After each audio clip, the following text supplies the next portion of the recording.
ഭയങ്കര ശല്യമാണ്, ഭയങ്കര പ്രശ്നമാണ് ധ്യാനേട്ടനെ കൊണ്ട്. വേറെ ഒരു സിനിമ പോലെ എനിക്ക് എന്താ പറയാ. ആക്ച്വലി ഞാൻ ഫസ്റ്റ് പറഞ്ഞ അവളെ വന്ന് കാരവാനിൽ നമ്മൾ കുറേ നേരം അന്ന് ഇത്ര നേരം നമ്മൾ സംസാരിച്ചു. ഞാൻ ഫാനാണ് മറ്റേ തൂറിക എന്ന് പറഞ്ഞ പാട്ടുണ്ടല്ലോ, മറ്റേ നവരസയിലെ ആ പാട്ട് കണ്ടപ്പോ എനിക്ക് സത്യമായിട്ട് ഫീൽ ചെയ്യുന്ന അറിയാമോ, സൂര്യ ചച്ചുനെ മാച്ച് ചെയ്യാൻ വേണ്ടിയിട്ട് സൂര്യ കഷ്ടപ്പെടുന്ന നമുക്ക് കാണാം ആ പാട്ടില്. അതൊരു കോംപ്ലിമെന്റ്. അതുപോലും എന്തായിട്ടാ കേൾക്കുന്നത്, കളിയാക്കലായിട്ടും. ഞാൻ കാര്യമായിട്ട് പറഞ്ഞല്ലോ. ഞാൻ പറഞ്ഞു അങ്ങനെയല്ല, സൂര്യ കഷ്ടപ്പെടുക, പറ്റുന്നില്ല സൂര്യനെ അല്ലേ, അങ്ങനെ തോന്നിയാലും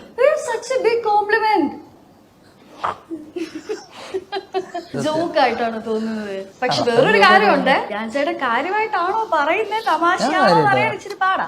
എന്തായാലും ധ്യാനേട്ടന് ഒട്ടും കഷ്ടപ്പെടുത്തി വന്നില്ല. അത് കൊള്ളാം.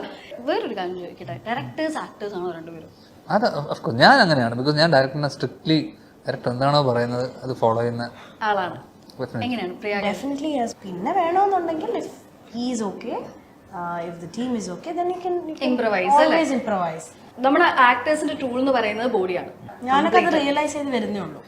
അതിനൊക്കെ ആയിരിക്കും ഞാൻ ബ്രേക്ക് എടുത്തത്. To I started acting when I was 18 and I went on doing films. And looking at Dhyanethan, I think he's back on track. ഭയങ്കര ഭീകരമായിട്ടുള്ള ട്രാൻസ്ഫോർമേഷൻ ആണ്. It's not easy.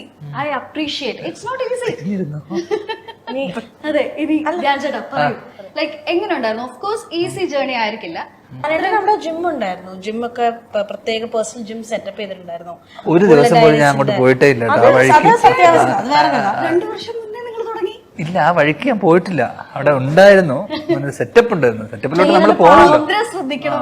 എല്ലാ ദിവസവും ട്രെയിനർ വന്ന് വിളിക്കുമായിരുന്നു. ഞാൻ കളിയാക്കുക അവളെ, ആക്ച്വലി മനസ്സിലാവുന്നില്ലേ?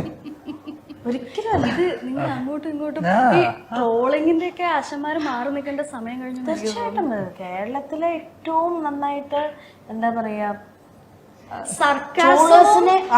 സർക്കാസവും ട്രോളിങ്ങും ഒരേപോലെ കൈകാര്യം ചെയ്യാൻ പറ്റുന്ന ഒരാളുണ്ടെങ്കിൽ അത് ഞാൻ. പക്ഷെ ഇപ്പൊ അങ്ങനെ ഒന്നുമില്ല, ഞാൻ എല്ലാം നിർത്തി ഒതുക്കി എല്ലാം. പക്ഷെ എനിക്ക് അങ്ങനത്തെ നമ്മുടെ ശരീരം മാറുമ്പോൾ സ്വഭാവം മാറിപ്പോകും ചിലപ്പോൾ. ഇല്ലാതെ ഞാൻ ചേട്ടാ അത് ആക്ച്വലി ശരീരത്തോടൊപ്പം തന്നെ എന്റെ സ്വഭാവത്തിലും ചെറിയ ചെറിയ മാറ്റങ്ങൾ ഞാൻ ഈടെയായിട്ട് കണ്ടു തുടങ്ങിയിട്ടുണ്ട്. വളരെ നല്ല മാറ്റങ്ങളായിട്ടാണോ തോന്നുന്നത്? ഞാൻ നിന്റെ ഫസ്റ്റ് ഇന്റർവ്യൂ ഉണ്ടല്ലോ, ഞാൻ ഹൃദയം തന്നെ. അതെ, ഇനി കേറുന്നതിന് മുന്നേ കാല് പിടിച്ചിട്ടൊക്കെയാണ് തുടങ്ങിയത്. അതുകൊണ്ട് നമുക്ക് ഹബീബിയിൽ എത്തിയപ്പോ ഞാൻ ഒന്ന് പിടിക്കണം എന്ന് വെച്ചാ പിന്നെ ഞാനൊന്ന്